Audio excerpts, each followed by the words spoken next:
All right, so I have Brendan coming over now, and I'm not entirely comfortable with it. You know, I'm self-quarantining, but I have to bring you guys, I'm putting myself out there on the line to make sure that you guys who are at home have some content. So I just want to make sure I'm taking care of all the precautions. If you bear with me for 1 sec, I'm just going to get ready.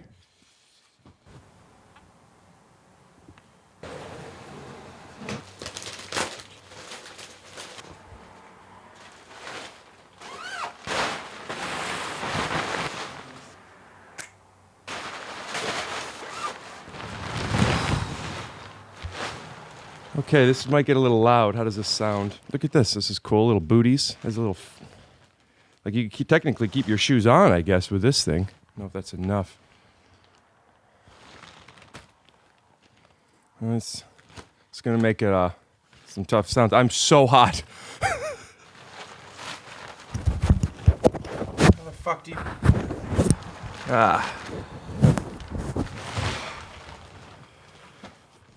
Okay. Now I guess I just wait and sweat until he gets here.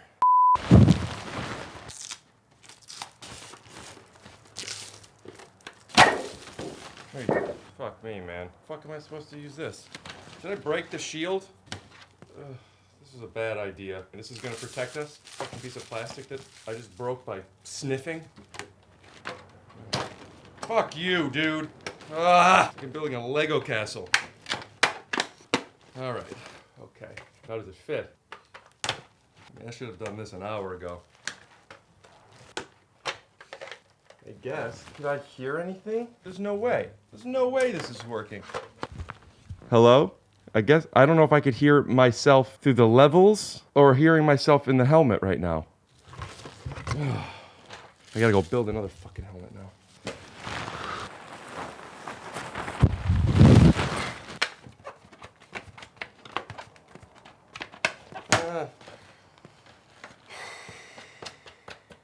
This dude's got a big ass head. Yeah, that's pretty good. Okay.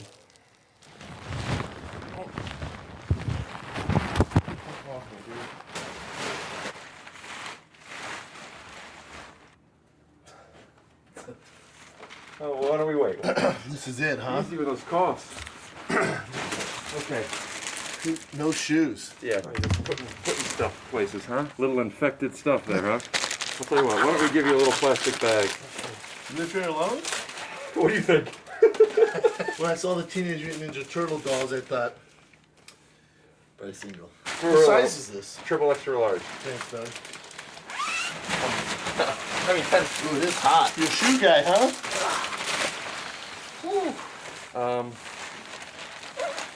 Wait a minute, yours don't cover your feet? Nah, man. I got some bootleg one. Come on, man. Pick up the mask to your left, yeah. Oh, It goes under the hood. Dude, this isn't a mask. This is for welding. This is a welding mask, dude. Dude, what kind of shenanigans is this? Dude, this thing's so hot. It's not ready. Scoot doo, blabbity blue, scoop dee. Oh yeah!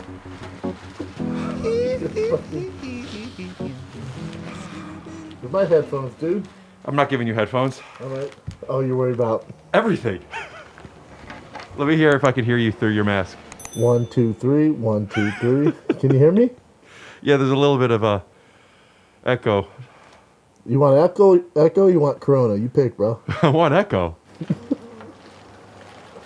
I have not been eating much. Me neither. Have you been rationing? Is that why? And I don't feel good. I don't feel great. I don't feel great. Now I'm over here. It's late. Oh, you wanted a coffee, right? I'm fine. No, I'm good, man. Do you want an edible? No. Do you smoke weed? Nope. I just do CBD. I'm gonna have a half an edible. So maybe by the end of this. Dude, I have a dip in. What's that mean? I got nicotine in my veins, dog. But it's non-tobacco nicotine. What does that do for you? Just gets me a little buzzed, and it's supposed to help with like. They did a big study, like 40-year study, of like older people with dementia and like CTE, like old school shit. And they realized people that smoked never got it. Okay. Well, it's from the nicotine. Nicotine helps with brains. Nicotine helps with brains? Nicotine helps with brains. Science. That's something that someone who struggles from brain damage from nicotine would say. We'll be right back with a word from our sponsor. If you're looking for just the right flooring, you need choices. And at Marshall Carpet One, you'll certainly find them. And we're back. Oh, okay. Let me make sure I'm even recording. You do this all yourself? You do the whole podcast yourself? Yeah, I'm gonna pass out. I had a bowl of cereal and an almond butter sandwich today. I've had a carrot. I had, I was gonna scratch my nose. I had a carrot. I had 7 cups of coffee, nicotine. 7 cups of coffee, really? 7 cups. That's usually minimum for me. So you might see me looking over to the cameras every now and then. I do that to make sure they're still recording. Sure. It's not that I'm not interested. I usually, sorry, dude. What are you doing? Sorry, man. What are you doing now with the glove? You know, it's risk reward there. What's the reward? But the itch is gone, and I can continue to do a great podcast. Couldn't you have used the back of the glove? Could you put hand sanitizer on this material? Or will it Nope, it'll ruin it. Here's what I'm anticipating. I'm anticipating on this episode, some of your audience that doesn't know me is going to tune in. And they're going to see me. And they're going to love you. That's going to be, I warn you, it's going to be a lot of bros. If you're a gay man, you'd love my fans. Explain your fans to me. 18 to 36 bros. Is a window open? Or Yeah, do I I'm have just- Sonic Canyon? No, the window's open. I'm just so Okay. hot. And also getting some of the disease out. That's where the magic happens. Is this where Marin's at? Where my faves? You know what you should get is oxygen, like tanks. You get energy from edibles, huh? What kind of edible is that? Kiva chocolate. They'll probably kick in right when we're done. Get some long curly hair, man. Mine's getting there, dude. I got the Jew curls in the back too, dude. What makes them Jew curls? Well, you're Jewish and yours are curly. Yeah, but I'm Jewish. Yeah, so you have Jewish curly hair. Yeah, but yours aren't Jew curls. Why not? Are you Jewish? Could be. All right. Just keep touching your face. Yeah, you know what we should do? Look, backhand. Yeah, I wonder, what do you do when you're with the glove? Maybe do you take the glove off to scratch and then put it back on? That's the move. But now it looks like the glove is the scratch glove. Now it's almost we should have no glove and then scratch when it's time to scratch. Or just leave this one. This is the designated scratch glove. DSG? Yep. You didn't, what was that? Was the right hand your nose one though? Nope. You sure? No. We'll cut to a clip. Look, backhand. You were right. You're right. Or, what the fuck? Oh, man. How are you? How are you wearing this stuff? I'm good. I find it fun. Have you been around family a lot and people that have been out? Oh, yeah. So you're I not. was at the mall on Saturday. Went to Cinnabon. Played at the park. I'm living, bro. Could we hear you? You can hear me. Let me talk? I'm living, bro. You can hear me. Yeah. So you're not worried about the quarantine at all, huh? No, if anything, it's a nuisance. It'll go away. I bet by May. We just got to bunker down for 8 weeks, man. But you're not bunkering down. Well, everybody else is bunkering down, you know? You need everybody else to bunker down for 8 weeks. And I'm going to do my thing. This might, let me think. 1, 3, 5. This will be my 6th podcast of the week. What other ones did you do? I do 2. We did a bonus. So we do King and Sting with Theo Vaughn. We Right. did that today. Tomorrow we're doing a bonus episode that's all on Corona with Eddie Bravo, Sam Tripoli, who are like conspiracy theorists on Corona. And then we did Finding the Kid with Bert Kreischer. I did Showtime's Below the Belt. You have so many podcasts. I have 3. Yeah. I love it. Yeah. I would love it so much more if I weren't doing all this post and shit. You're doing. It's so much. You need help Yeah. I've recently got a little bit of help. from who?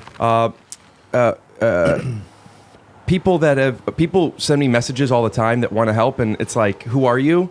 But I found a couple people, George and Perry, and they have been helping me do some edits and but it's still like the setting up the cameras and the. This is my problem. I definitely have a lot of people who can help you.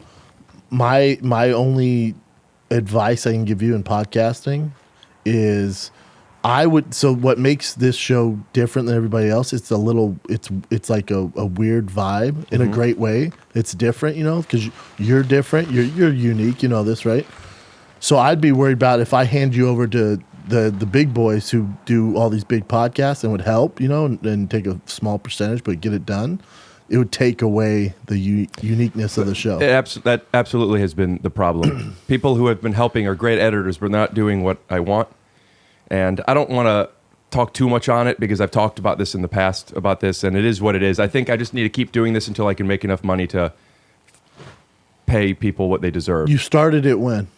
This is... We're really talking about how sausage is made here in the podcast world. This is going to be April, so April will be a year.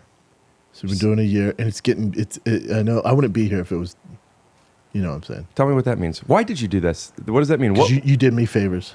What favors did I do you? You opened for me at the Comedy Store, opened for me at the Ice House twice. And Yeah. you were really nice to me. Thank you. You thought that was a favor? I thought you were doing me a favor. No, I thought you were doing me a favor. That's nice. Yeah, that's why I'm here. Thanks, man. Yeah. Yeah, it's I put in 30 hours a week on this thing. It's one podcast, and I just started getting advertisers. We'll cut to an advertiser. Carpet, hardwood, rugs, and luxury vinyl. Yeah, I love, because there's a million podcasts out there, and this one's so different. That's why else I wanted to do it. I wanted to see what's going on here. Well, I'd love to have you back when I've eaten in 4 days, and I'm not terrified of everybody. Because now... this will be good, because we'll remember this one. Yeah. Listen, I've been wanting to go on Fighter and the Kid for a while, but I'm not here asking to be a guest on it. You'll be a guest on it. We'll cut to a clip. No, Oh, it's we're not Cock live. It's Cock Rock Monday, Brian. We got a special guest, my man. We're not live. We got a special guest. He has a hilarious podcast. We did it together, and he's one of my favorite people. Give it up for Rick Glassman. What's up, bro? Hey, what's up, man? Hey, not much. How you doing, Brian? Sorry. I'm trying to think of Brian. Oh, man, you're a big kid, huh? Yeah, You're man. a big kid. You play basketball? Mm-hmm. A lot of basketball? Yeah. Oh, yeah, I bet you got a big cock on you. What? What? Brian, come on, dude. Don't make him uncomfortable. Thanks for having me on. I've always wanted to come on Fighter and the Kid, guys. Yeah, no problem, man. Glad you're here. Sure. Hey, Brian, will you show me your dick? Sure, out the front or out the back? Look at my thighs. Oh, my God. Oh, yeah. You want to see my thighs? How about I show you the back? Look at my glutes, man. Brian, come on, dude. He just got here. Come on, dude. Rick, you don't have to do this, man. You don't have to show Brian. That's not what we do on Fighting the Kid. That's what Brian's into. I'm not, dude. I don't mind showing you guys. I'm just looking to get more like viewers to my podcast. So, I mean, I'll show. I have an average size dick. Here. Oh, kid's got a piece on him. Yeah, all right, dude, calm down. Brian, your mouth is watering. And we're back. That was, it was really fun, man. Glad you came, dude. You guys get pretty hostile with each other. Well, Brian knows me better than anybody. He's my best friend. He's my 52-year-old best friend. Come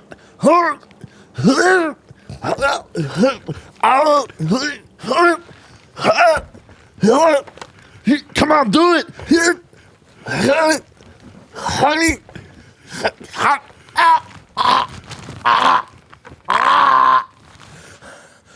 I told you, dude. We're the surf and turf, and you did. Rick, thanks for coming, man. You were great. Everybody, all the bros out there, check out his podcast. Take your shoes off with Rick Glassman. It's fantastic. Thanks for coming, dude. If you're gonna breathe that heavy, do it with a mask. With the mask down. Okay. In the meantime, how are you? Do you need anything? I'm good, man. Thank you for your patience with No this problem. scattered bullshit. But Your ball and chain stuck in England, you said? yeah, I think for the first time ever in a relationship that I've ever been in, I'm the ball and chain. Oh, yeah? Yeah. You're the clingy type? No. Oh, I never thought of a ball and chain as clingy. What does ball and chain mean to you?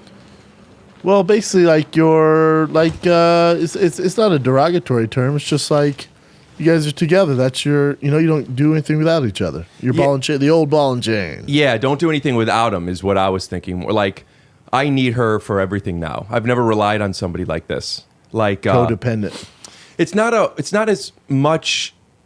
It's not a codependency. It's literally she's an asset to me in so many aspects of my life. Goddamn, dude. I have some stuff going on. I have some joint issues and some other stuff. CBD, I help with that. She told me. She told. I got you. You brought it, Charlotte's Web. It's Pure Spectrum. It's the best CBD on the planet. Is that what's the brand? Pure Spectrum is the name of the CBD. brand. Yeah. And she told me to ask you for that. Yeah. Let me talk to one of the owners. Did Yep. you just talk to them? I'm one of the owners. Are you? Yeah. Oh, you started your own brand. Did you buy into it, or did you form this company with them? They formed it, and then I came in as a fourth partner. Wow, congratulations. Yeah, thanks. So you brought it? Huh? You brought it, and I'm going to try it out? I'm going to bring it. I forgot it. But I got the best for you. I got the best for you. Okay. We don't live far from each other. I can go get it and come back. Okay. Thanks, dude. Yeah, no problem, man. It's the least I can do. Have him draw that in. you Yeah. know? Yeah, she like So you got problems, joint problems? I had shoulder surgery last year. I had triple hernia surgery last year. I had elbow surgery a few years ago. I have so many surgeries. I'm addicted. Yeah, I have arthritis. The painkillers? Is No, that no, no. Oh, really? Do you have any? Yeah. Yeah. I got perks. Percocet. Molly Percocet. do you take I used to painkillers have a much? problem. I can't take them anymore. Oh, I see. I don't know your history. You were an addict, or I guess are an addict. I have an addictive personality. Like right now I'm on to nicotine. I've always been addicted to coffee. Recently really got keen on whiskey. Why'd you switch from take up to keen? I don't know. It's a more I don't know. It's a classier word, I feel like. Yeah, whiskey. You're keen on whiskey. You take up vodka. Yeah. Yeah, that's yeah, fair. that makes sense. Yeah. I'm sorry. Go on. Yeah, so I just got, I don't know. My birthday's tomorrow, and 37. I never drank in college or high school because of sports and dedication. Then all of a sudden I got into stand-up. I just became basically a little bit of a drunk. Wow. You made it until you were, how long ago did you start stand up? 2 years ago? 5 years ago. Today? At least 5 years. Yeah, 5 years ago. December was 5 years. So at 4 32, years. you started 4 years. drinking. 4 years, 32. I don't drink. Never? I have a drink. I have a drinking problem. I drink all the time. I just say I don't drink. Well, that's fine. Yeah. I like that. No, I don't really drink. Drinking doesn't do it for me. Weed does. Yeah, I can see that. You're a weed guy. Are you a weed guy who gets high and gets productive, or you a weed guy and waste your fucking day? There's only two types. Either you're really productive, or you can get high and you just kind of waste away the day and you half-ass everything. I don't get down with those potheads. Interesting. But you do get down with the other pothead. Yes. It depends. If I have something to do, I get it done with weed. All right. If I smoke weed and I don't want to do something, I just veg out and watch stuff. I think it's both. All right. But I don't think weed makes me a better person. Yeah, I don't think you need the times I've been around you. I don't think you need weed to be funny or creative. Some people do. Boy, what have you been around that you felt that way? With you? Yeah. Oh, just in the green room, man. Stand-up's a different animal. That wasn't stand up. We were in the back in the green room. That's stand-up to me. Oh, you're on back there. When you're in the what is it when you're fighting before you go out? What's the green room for fighting? It's not a locker room, is it? Be a locker room. A locker room? When you're in the locker room, you're in fight mode, right? Before a fight? I'm not hurting anybody. No, I'm warming up. You're warming up. Warming up. If we could touch, I would touch you. We can't. I'm a super physical. Can we do it? I'll tell you what. Why don't we touch like this? That was a good touch. That was nice, man. It Yeah. felt good. You know, this animation thing's new to me. And I'm curious to where I could explore, you know? It makes it fun. It does make it fun. It also makes it be like I could have better hair if I want, or I could be stronger. Yeah, can you make me thinner? You got to snap. No. I'm just thinking about. I ask. Wait, hold on. I want to plug his thing. Your animator? Yeah. You must be really good. Yeah, Tom Bates. Bates? Tom Bates. Yeah. So edit that out so I could say when I'm talking about the editor. You're from New York? We have to come back into the editing thing. Sorry. Yeah, his name's Tom Bates. TomBates.films. Check him out on Instagram. It must be really good because we'll film this tonight, do all this crazy shit, and then when's the podcast? This is aired? Monday, so a few days, 5 days. Not bad. Yeah, he did something. He did a 24-hour turnaround for me for this thing. That was like a minute animation. It was amazing. incredible. Yeah. And you post once a week religiously. Yeah. Perfect. I mean, who am I talking to? You do 3. It's just putting all this editing and post together. It's fucking... You're doing it the toughest way.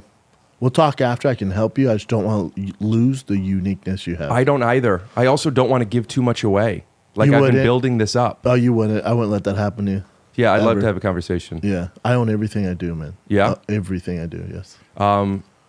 You live nearby. How's your flooring? You got good rugs? Not a ton of rugs. A lot of wood flooring. Hardwood, no rugs? Hardwood, no rugs. I mean, there's a rug in the living room. Could I show you something real quick? Your dad owns rugs, yeah? You tell me. So make the right choice and visit Marshall Carpet One and Rug Gallery. And we promise, with more than 50 years as a family-owned business, we've got you covered. And we're back. Wow. What a variety of rugs. Yeah. That's what your papa does. Yeah. He's the rug man. Although I had to call them 5 times a day for a week to tell my dad, stop selling rugs, stay at home. Yeah. Was there a lot of business, though? Who's buying rugs right now? That's what I'm saying. But if there's a demand, you never know. People are buying all sorts of shit. Maybe they're buying rugs to wipe their ass. You can't get toilet paper. By the way, can I take some of that when I leave? Do you really need toilet paper? Yeah, just one roll. I'll give you a roll. Thanks, man. If you get me on Fighter and the Kid, I'll give you a roll. All right, let me talk to the owner, Fighting Kid. Yeah, I can get you on. Cool, I'll bring it when we do it. You know? So normally most people I have on, they're buddies, and it's more... I can't fucking stand you. No, people that I've known for a while. Yeah, that's what you do in podcasting. You get your friends on. Yeah, but I don't want to like interview you, but I do kind of. Interview me. Okay. Whatever you want to do. Fire away, dude. Yeah? Fire away. Okay. Never done this before. If you were on a what's a good question? What kind of questions do you ask people? I don't do interview style either. Yeah, what do you guys do? You guys just fucking make fun of me people. and Brian. Well, You and Theo make fun Theo of and I people. roast people. I mean, we roast like that's what we roast each other. I got lit up today. I actually got lit up so bad I was in a bad mood. Because of Theo? He just there was like these legendary roasts where like the entire staff was dying, and I had 2 solid ones, but I didn't have. This is where it's like playing basketball with LeBron James. Theo, he has these other tools. I don't have those other tools yet. And he just kept going. I was like, I'm out, dude. What's the process of that? You guys have people writing bits for you too? No. No, you have nobody writing for you. So you guys come in. Do you have topics that you already know you're coming into?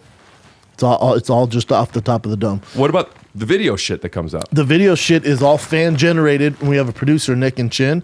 They go through them. They'll send them the night before. Like, here's the topics. We're doing King the Sting, Rip My Drip, Flaunt My Aunt, Punk My Unk, or something like that, you know? No. Well, those are the names of the segments. So those are all fan driven, but everything's freestyle. Fighting the Kid, we've never, ever once go, hey, let's make sure we talk about this or make sure we do this. Never Right. once. All of it's off the top of the dome. Below the Belt, the exact same thing too. On Showtime, Below it's the all Belt, somebody sent me a clip that you mentioned me on there. It was sure. right after we did the Ice House together. Yeah. It was nice. We'll cut to yeah. a clip. And then the feature was this guy named Rick Glassman. If you've ever seen him, Chin, how would you sum him up? Andy Kaufman-ish. Definitely. He's a very, very unique person, but it worked. It works, Yeah. right? Mm-hmm. It works. It's very, very different. Very, very complete. The reason I liked him because I did a show with him at the store on Wednesday night. He went on after me, and I watched him, and I was like, "What the hell is he doing?" Because it's not your conventional stand-up at all. It's very, very different. You're either gonna love what he does, or you're gonna like. My dad came in the back and was like, "What was that?" Yeah. But then, I think the younger demographic gets it. Talented kid, though. Very. Kid. I think we're the same age. I'm a fan. Podcasts are careers now, right? Correct. Is the majority of your income podcasting? let me rephrase the question. Is a significant part of your income podcasts? Yes. Because you're a comedian now, right? Yes. How have you noticed that podcasting has changed your touring? Or you podcasted first, didn't you? You kind of jumped in. That's an unusual thing. You started doing stand-up playing big venues. Correct. My first open mic was at the Vic Theater in Chicago, sold out. So my first Wait, that was your first time on stage? Brea Improv was my very first, sold out, whatever that is, 450 is my very first. Right. A month later, I was at Vic Theater in Chicago. So you went from fighting to stand-up. Correct. I went from fighting and doing podcasts, retiring from fighting, doing stand-up. What made you want to do stand-up? Always wanted to do it. Oh, even when you were younger? Yeah, I was, as a kid, I wanted to do Saturday Night Live. My heroes were Adam Sandler, Jim Carrey, Robin Williams.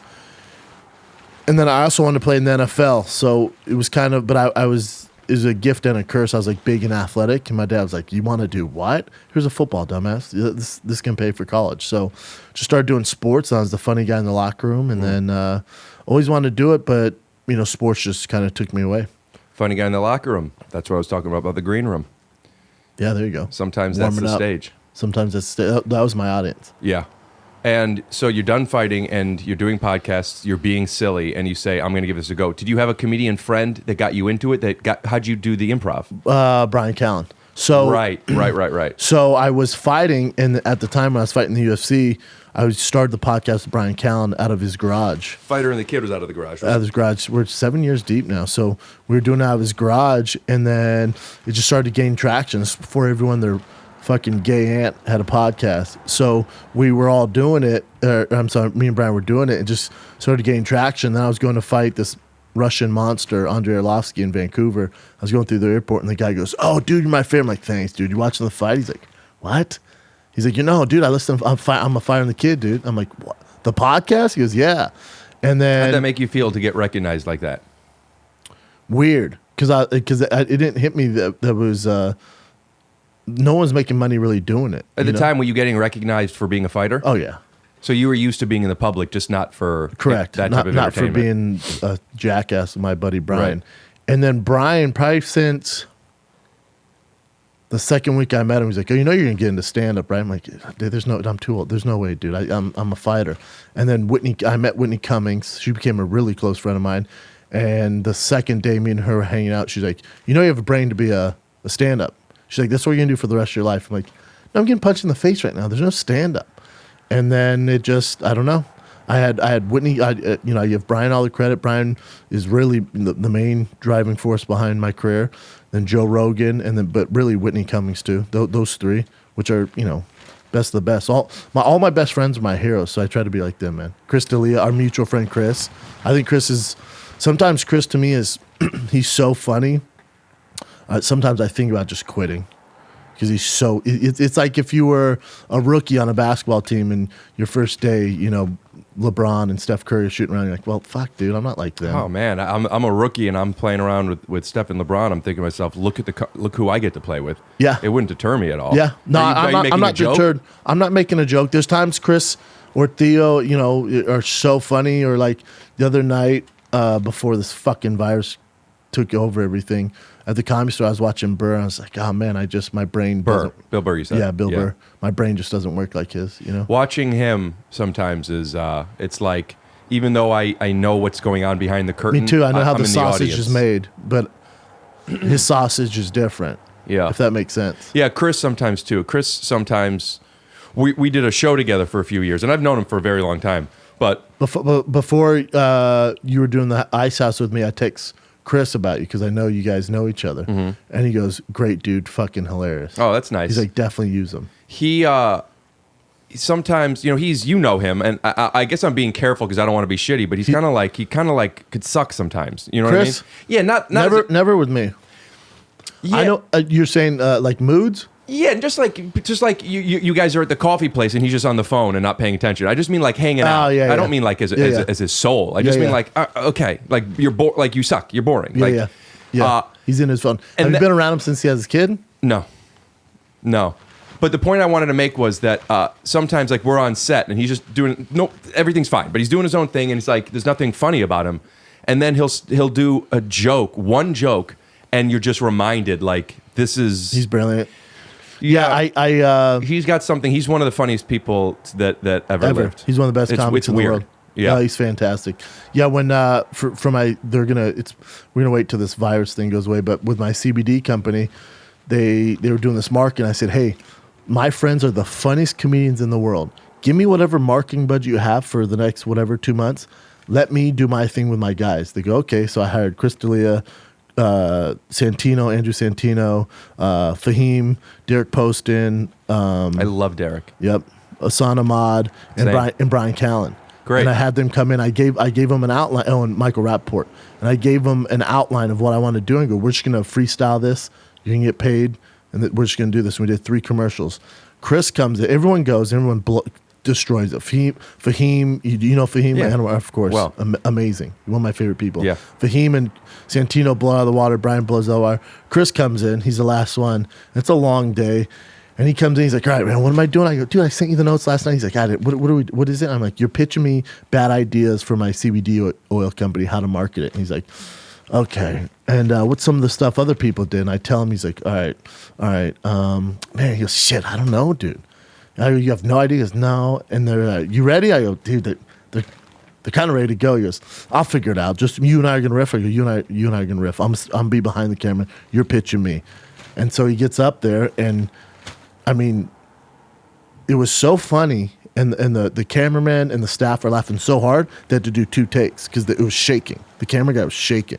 These are professionals, man. They shoot specials. They've worked for Showtime. You name it. We'll cut to a clip. Hallelujah. Hallelujah. That's Chris D'Elia. Yeah, the snaps on the gloves don't have the zhuzh. Could you call it a zhuzh? A zhuzh. Yeah, it's a zhuzh with a snap. Yeah. What was it with whiskey again? It was a keen.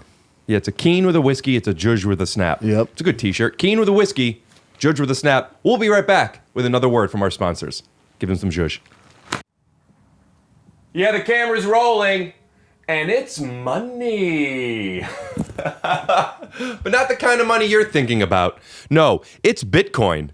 In 2017, after a stand-up show that I demolished, outside of an improv, I went to a Krispy Kreme, and in that Krispy Kreme, I met a man who talked to me about Bitcoin.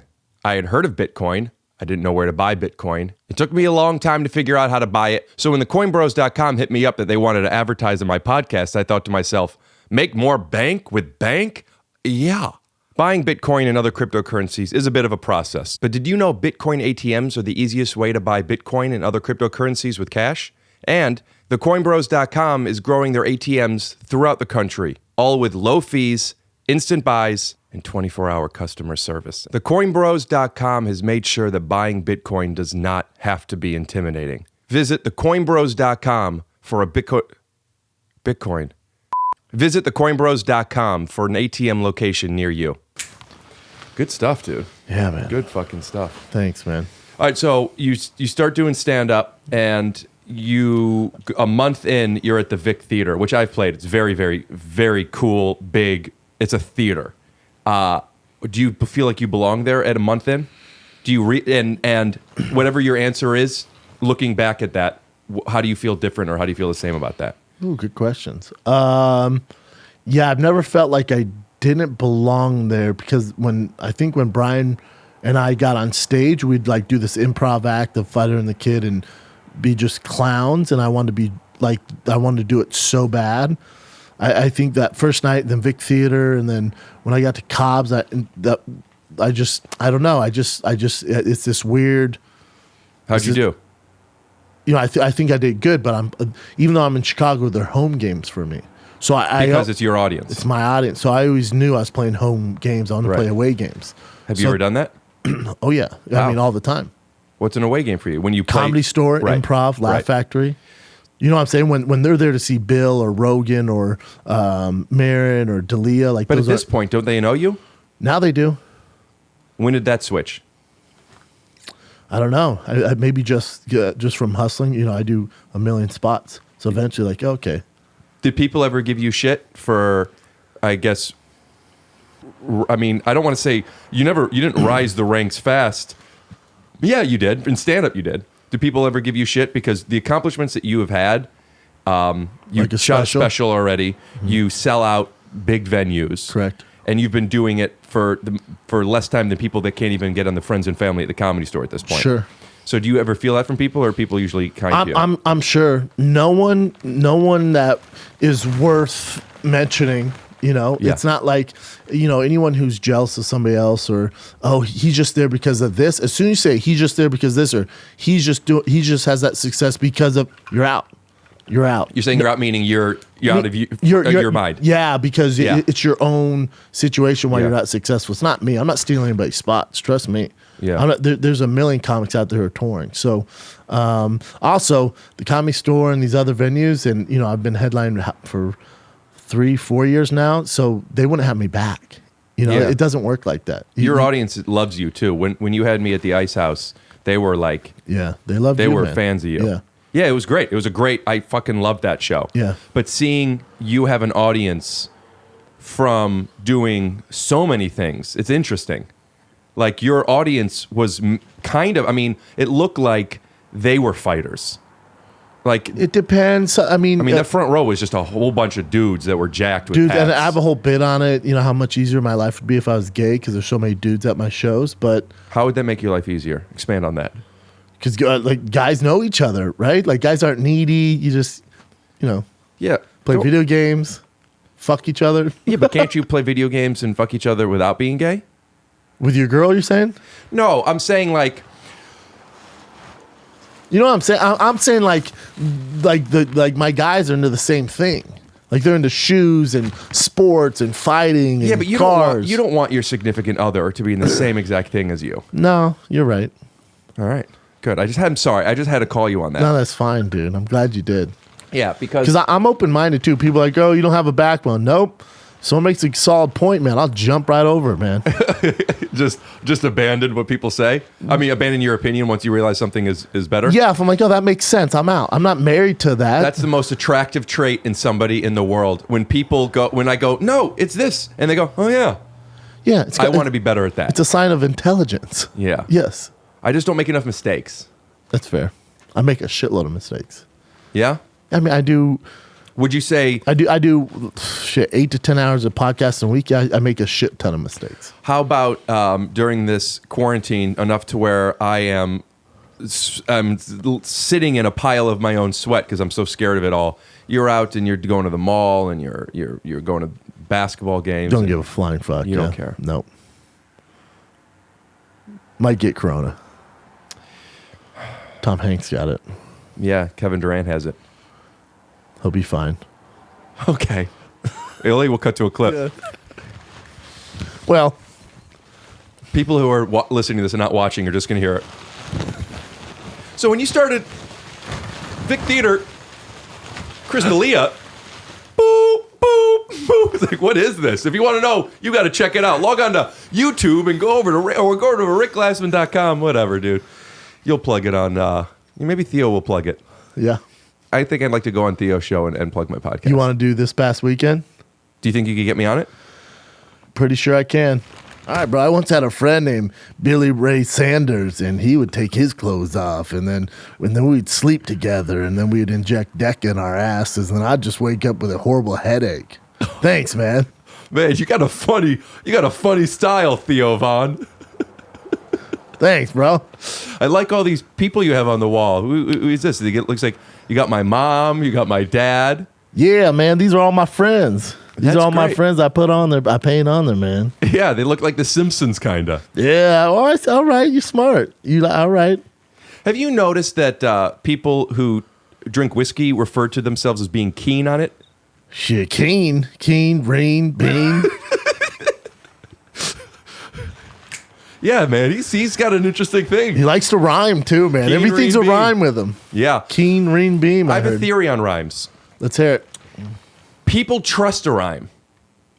Well, everyone knows a rhyme. Like it's easy to. But I'm saying if you've never heard it, you will trust it. Like if I were to say to you, hey, don't drink that pee because it's no good, you'll be like, fuck that, I'm going to drink it.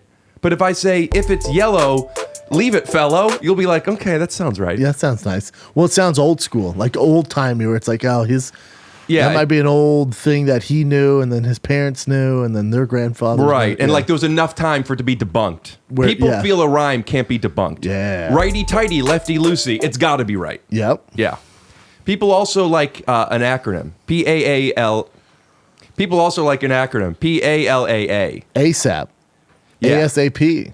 Talk to you later. TTYL. Yes. People like them because Yes. it doesn't really save time because a lot of times people will tell you what it was. Yeah, it's a lot. NBD, no big deal. Okay. Okay. That's the one that everybody knows. Okay. What does that stand for? Okay. I think it stands for okie dokie. Okie dokie. We'll be right back with a word from our sponsor. So when I moved to San Diego, when I was in middle school, I would get drunk and I would just suck guys' dicks.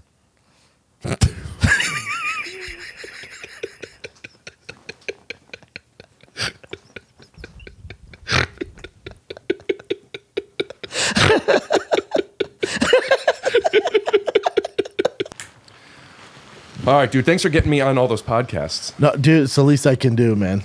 Yeah, it is the least you could do. The least you can do? So, That's a Jerry Seinfeld thing. The least you can do? What do you mean the least you can do? I don't remember. It's just, that's a very Jerry Seinfeld thing where you say, it's the least I can do. What do you mean it's the least you can do? You're saying it's an actual Seinfeld bit. No. You're saying it's in the voice of. Yes. Yeah, sure. I could see that. Yeah. When when I say, like, if I text somebody, I mean, you're just going to town on your face. This is the glove, dude. Go ahead. When I'll text somebody happy birthday, and you ever notice that when it's people's birthdays, although it's your birthday tomorrow, you said you forgot. But when it's people's birthdays, people treat on their birthday, they treat themselves like they just won a Tony, and like they're so appreciative of everybody. Oh, thank you, man. Oh, Means no, a lot. I appreciate, man. I appreciate Means that, a lot, brother. man. Yeah. I needed this today, brother. yeah. Nothing but love from this and family. Thank you. Everyone's family when it's your To birthday. use in yours. Yeah. So when I say happy birthday to somebody, they go, dude, I appreciate it, man. How you been, man? I really, really appreciate you reaching out. And I say, it's the least I could do. But like, and I mean, like, that's literally the least I could do. Is say happy birthday. I didn't even push the up arrow on the Apple phone so I could do that effect where it goes. No, Theo for my birthday gave me one of his shirts. Gave me one of his shirts that we use the same merch company, so they basically just gave it to me from them. And they wrote me a card, and the grammar was some of the worst I've ever seen. It was actually frustrating, the grammar. And I gave him some Jordan 1s that are impossible to get. So, you know, that's where we're at. What was what was so bad with the grammar? It said, happy birthday. They wrote Yeah. Or, happy birthday. dot. Thanks for introducing me to your friends. Because, you know, Kat and Chin and Chappelle work on the show. Thanks for introducing me to these great friends. Hope you have a great your he put your twice. Hope you have a great your birthday. Maybe he has Tourette's. He was homeschooled. Could people with Tourette's, does that happen in the writing? I don't know anyone with Tourette's. You have Tourette's? I don't. You have OCD? I have a lot of things. OCD though? Like when I put my stuff over there, you're like, oh, it's out of place, and I mean, we're in a fucking outbreak right now. You're wiping your nose with everything that you have, and you're putting the phone. That I'm a you little touch too on it. loosey-goosey. You're a little, TLG. Yeah. Too loosey-goosey. Yeah. I don't like that acronym. No? IDLTA? That works. TW? HHHHH. All right. I'm starting to sweat now myself. Yeah, keep it on, though. Oh, yeah. Keep I'll it on. ride this bitch out. So, do you mind if I talk to you a little bit more about podcasts? Because this has been my life the past, 8 months. Yeah, bring it. I guess 10 months now. Maybe even 11. Mm-hmm. You do 3 a week. I do 4 a week. You One below the belt, which is just by myself ranting for about an hour and a half, 90 Right. minutes. King the Sting, which is about an hour-long show. More of a TV digital show, but podcast too. And then 2 Firing the Kids. One with just me and Brian, one with a guest. Oh, once a week you do it with a guest, once a week you don't. Got you. So when I came on, that was That was guest week. That was guest week. Yeah, obviously. Well, that was also usually we have a guest on Monday or Wednesday, but not both days. What's the most fun for you to do? Like, give me an honest answer. I will. And this is the straight up honest answer. Is they're all so. yeah. I swear they're all so different. They're all so Now different. I'm asking what's the best. Like, It's different because me and Brian's literally my best friend. Right. He's my best friend. So, you know, we've had over 1,000 podcasts. So sometimes they're hit or miss, you know. But the chemistry between me and Brian, when we hit, we fucking hit homers, man. Yeah. Like we have certain bits or certain stories where it just fucking hits. He's somebody that makes me laugh, even when he misses. Brian. He's the best. Yeah, his energy. But again, Brian's like my older brother. He looks out for me, and then because we're so close, we fight like brothers. So there's some days, you know, especially I take podcasting very serious. I tell Brian or I tell anybody that I work with, I'm like, you need to treat this like you work for ESPN, man. This name a show you watch. This gets the same viewership. Let me think of a show. Go ahead. Don't say Game of Thrones. Well, okay. I don't know if I would have, but now I won't. But there are not my podcast, but my friend's podcast gets Game of Thrones numbers even bigger. So let me think of a show. Whose line is it anyway? Yeah, we crushed them. Really? Yeah. Let me think of another show. Blackish. Sure. Destroy him. You have my vote. Thanks, dude.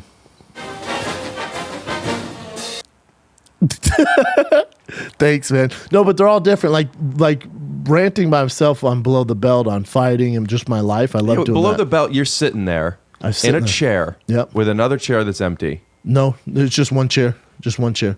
That's not what I heard. That's just one chair. How come I feel like the clip that I saw, there was another chair and it was empty? Never. We'll see. He's a very, very unique person, but it worked. You were right. Oh, thanks, man. Or It's very, very different. see, You're right. maybe it was different a while ago. Yeah. This was a year ago. A year ago, yeah. Now they've stepped their game up. It's just one chair now. We don't do guests on there. It's just me ranting. And then the King and the Sting with Theo Von. It's a digital TV show. That thing's. If I told you how much that costs to produce, I don't know how much this is, but it'd blow your mind. That thing's a mini digital TV show. Yeah, You really should watch it instead of listening. that's how. I don't know if you've seen this before, but that's how mine is as well. A lot of visual edits, a lot of stuff coming in and out. I have watched King and the Sting a couple of times. Yeah. You guys started doing more of those things in December. I've noticed. Yes. Yeah, it's like a TV show. It's a digital TV show. That's what we wanted. Yeah, We wanted it to look like Parting the Interruption with Two Idiots. And all fan driven. So fans run that thing. PTIWAAAFD. Pardon the Interruption on ESPN. You put up the acronym to prove that I did it right.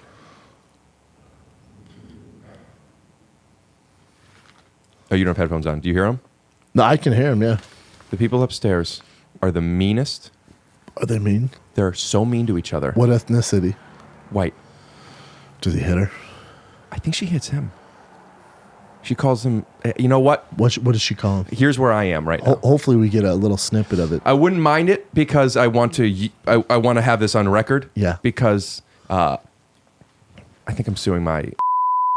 Oh yeah, what's going on? I'm a little unsure of how much to talk about this on this in case I'm not allowed to. Sure. I was actually thinking about having my lawyer on during the process to talk about what we're doing. They're the worst. They're the worst people. They're throwing stuff on my balcony constantly. 3 a.m, I'm being woken up by them yelling at each other. Oh my God. And banging and opening the balcony for whatever. It's almost as if they're saying, "I'm not sure if the entire city could hear us. Let me open the balcony to sing it from the fucking rooftops." Is there anything worse than bad neighbors? When I first moved to LA, I had the worst neighbors. They'd have parties, they'd get drunk. They were old, like 40. They do coke. They do all Did you sorts of have shit. a communication with them to try and like, hey, Yeah, guys? I would come over and be like, hey, listen. At the time I was fighting it, and I'd tell them like, hey, listen, I got to get rest. I got to train. I wake up at 6 a.m. to drive to Orange County. I got to train in the morning. I'm not getting rest because you guys are fighting, having these parties. Can you please tone it down? And the dude like, yeah, you got it. And the lady would never talk to me. Never. But did they keep it down when you would say it? For about 20 minutes. It was just chaos. If there was somebody coming to my door to ask me to keep it down, and the person that was coming to my door was a professional fighter, and the reason he was coming is so he could wake up in the morning to train, I would I would spit in his face and tell him no. We'll be right back with a word from our sponsors. What's up, Glassman, Boppers, and TYSO Goblins? Instead of giving you guys a commercial right now, I thought I would reach out. Because there's a weird thing that's going on right now, and that is that we're all in on this together. Whether you're a black guy or a white girl, or if you're a Christian or if you're not. We're all imagine 2, 3, 4. Imagine there's no heaven. It's easy if you try. Take it, friends of mine. No hell below us, or anything in the sky. Imagine all the people living for today. You. Imagine no possessions. I wonder if you can. No need for greed or hunger. A brotherhood of men. Oh, imagine all the people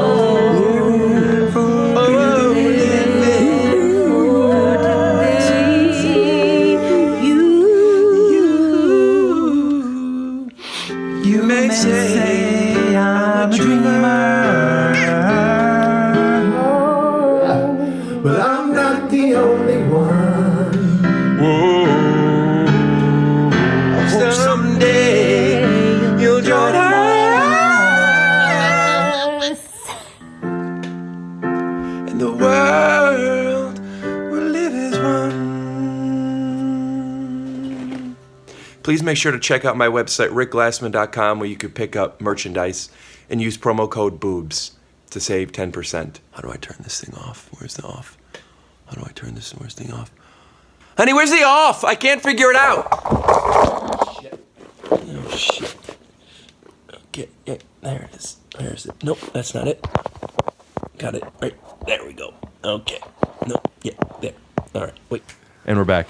Yeah, it would be a fun game if I was willing to engage with them further. Nothing's worked. I thought it might be fun, like if I could get a drone to be outside looking through their window, where you could see their front door, which you can. Yeah. And so we'd get your shot, and I wanted to have you on the phone connected to this, so you'd be mic'd up. Yeah. And have you just knocking on their door and That's say, hilarious. you know, I don't know, have your shirt off. Yeah, You know, that's your hilarious. dick out or something. That's hilarious. Yeah. It's a bummer, but I don't think you can sue. No, but you can. I have an inside scoop. Okay. Here it is. I'm saying it. I found out it's the owner's son that lives above me. It's a problem. And Have you talked to the owner? I've tried, no response. The landlord said that he has talked to the owner. From January of last year until after July, so sometime around August, he was okay to do construction up there. Jesus 7 Christ. days a week, sometimes at 10 at night. Oh, And no, you it can't was- do that. You have to stop by a certain time. I was told 8 or 6, but he Six. wouldn't. It's usually 6, sundown. This is where the thing comes in. All right. And you know I'm going to use that money for it when I sue? Editing help. So I guess I should think Official podcast studio. Yeah. How you feeling right now? Are you okay with everything with Yeah, I'm this? a little hot, but I'm all right. Yeah. I mean, the least important thing for you to be covering right now is the only thing you're covering. You know, like I'm not worried about your shoulder. No, I should be covering my face. Yeah, it's your you know. It's too hot, though. I put on a different mic screen for you. I've never used that one. Okay, thanks, dude. Yeah. Well, it's more for the next person than it was for you, but Who do you have on next? I had 8 episodes in the can, but I went to London and I stayed for a little bit longer. To see your girl? I brought all my equipment to London. So much stuff. And because I was going to do episodes out there, it just never happened. Nobody ended up committing to it. I brought all that stuff, so I burned through all of those episodes. So now I only have one in the can other than you. So you're going to... I might have to start doing solo ones, but I don't know how I like that. How do you feel about doing that? With this show, it'd be tough. It's very guest heavy, right? Well, yeah, but my show is like sometimes it's wacky as fuck. Like the Santino episode that just came out. All we're doing is snapping and changing clothes and That's what he switching told me. chairs and mustaches and shit. Here's a better example. I did Segura's show. Tom always leads me into bits. Always. It's part of their shit. That's just what they do. And I got to tell you something. It's all real. All of it is real. None of it is fake.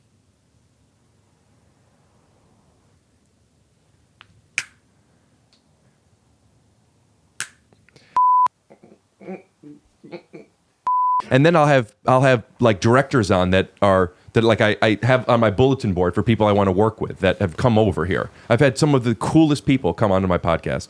Larry Charles came on, David Wayne. Like these are guys that I look up to. These are directors. Yeah, Larry Charles was one of the original writers of Seinfeld, executive producer and director of Curb Your Enthusiasm. He directed all the Sacha Baron Cohen movies. Beast. David Wayne is Wet Hot American Summer, The State, Stella. I don't know. Do you not know those films? I know those films. I'm Role not Models. I'm not a fan of any of those films. Yeah. The first guy you mentioned, huge fan. Yeah, he's incredible. He came over twice, smoking pot with me. Love it. Let me ask you this: how are the numbers on those episodes? Good. You asked because they're not podcast people? Because that's something. The first part I want to say was sometimes I have people on and it's not silly at all. It's me asking questions that I would ask if the cameras were off. Like, I want to know, why do you use 5 cameras here? Why only 2 here? Well, like, when you're improvising this, do you not let the other actors know that? Like, just really talking craft. And in the biz. And then some of them are silly as fuck. So there's really, the only tone with this that's consistent is the fact that I'm part of it. Yeah. But to answer your question about how the numbers do, it's an interesting question because I've noticed the numbers that do the best aren't necessarily the biggest celebrity. It's the people that have podcast followings. It doesn't work like that. Yeah. Yeah, we learned that the hard way because on Fire and the Kid, me and Bryan were exhausted booking friends all the time in comics and actors. So we hired a booking agency. Yeah. And they would send all these big names to us and we'd have them on, but they don't know the dynamic and they don't have, a lot of them don't have the gift of the gab and they're not going to get silly because they have their shields up and their walls up. Put yours down. I'd put mine down. Your shield. Oh yeah.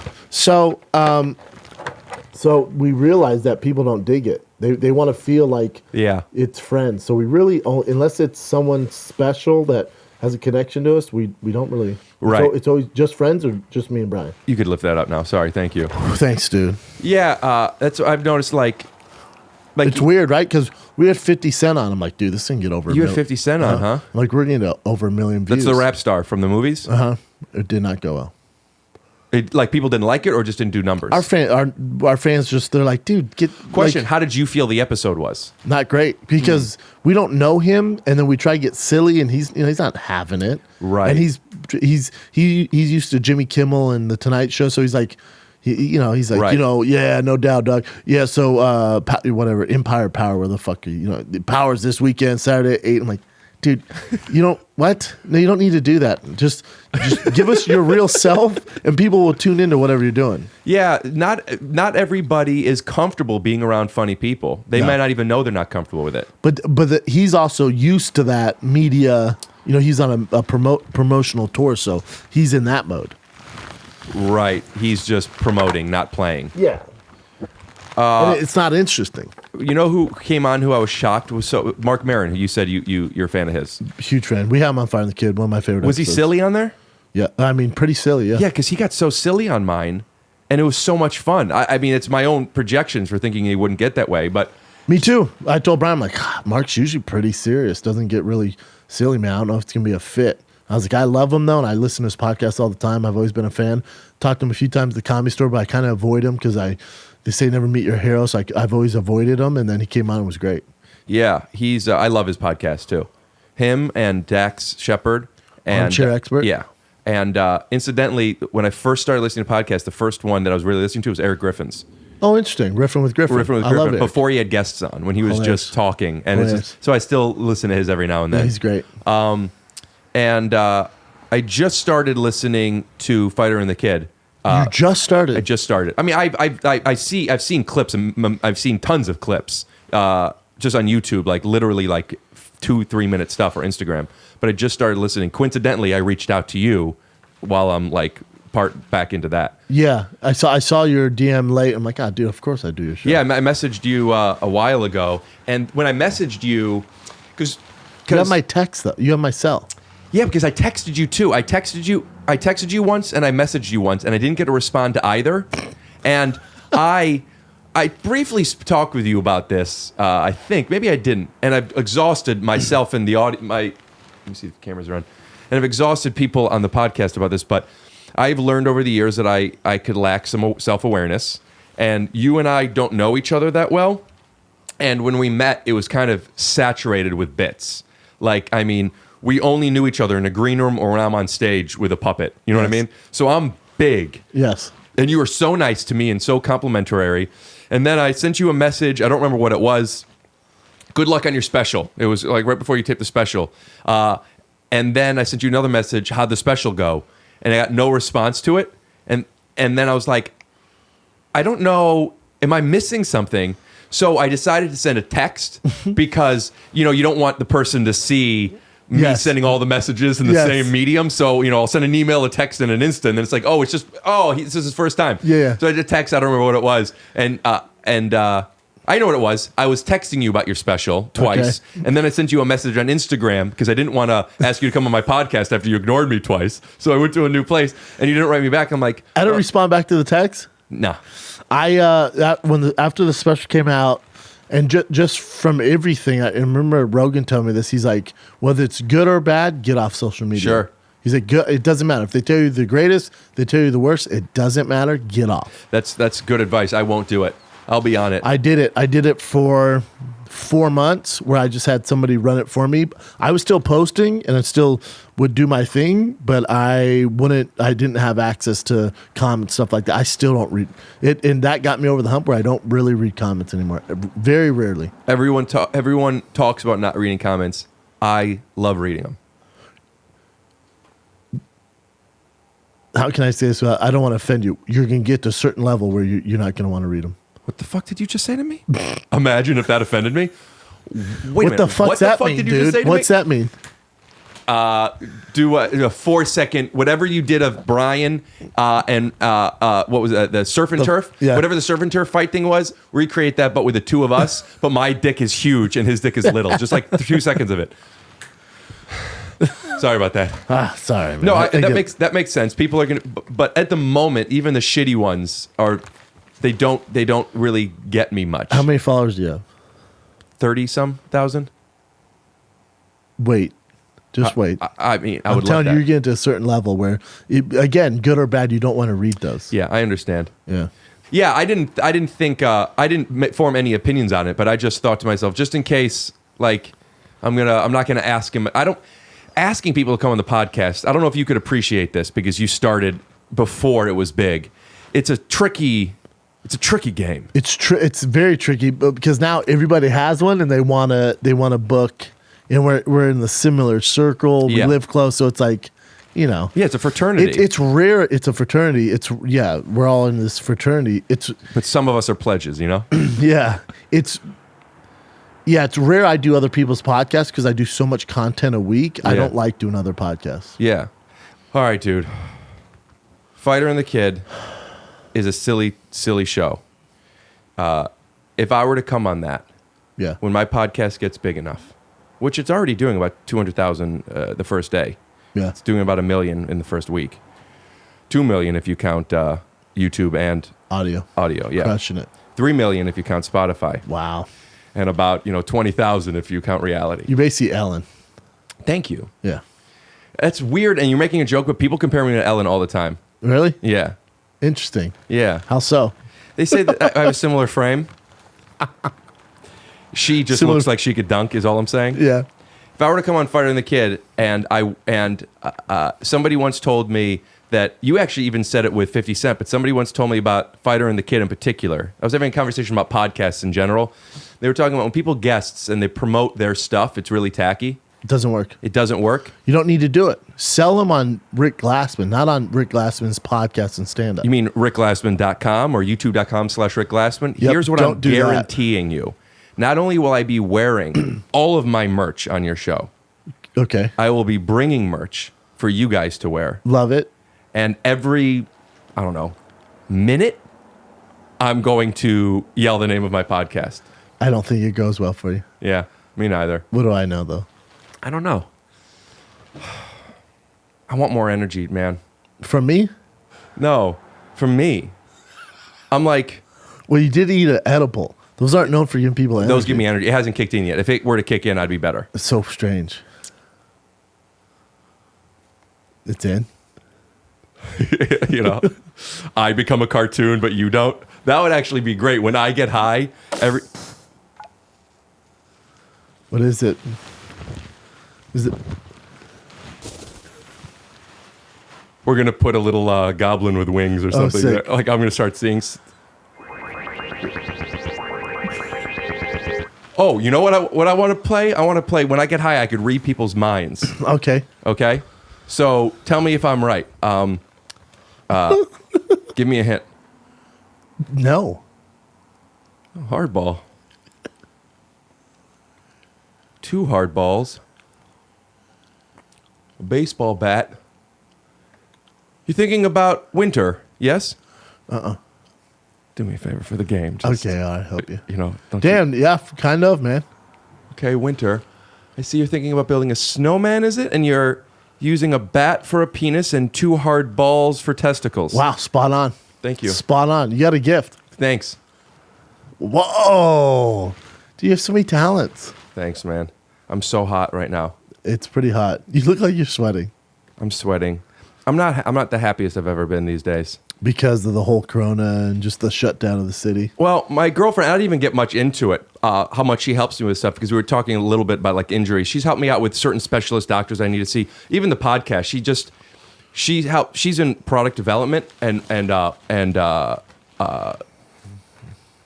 design. Creative development and product design.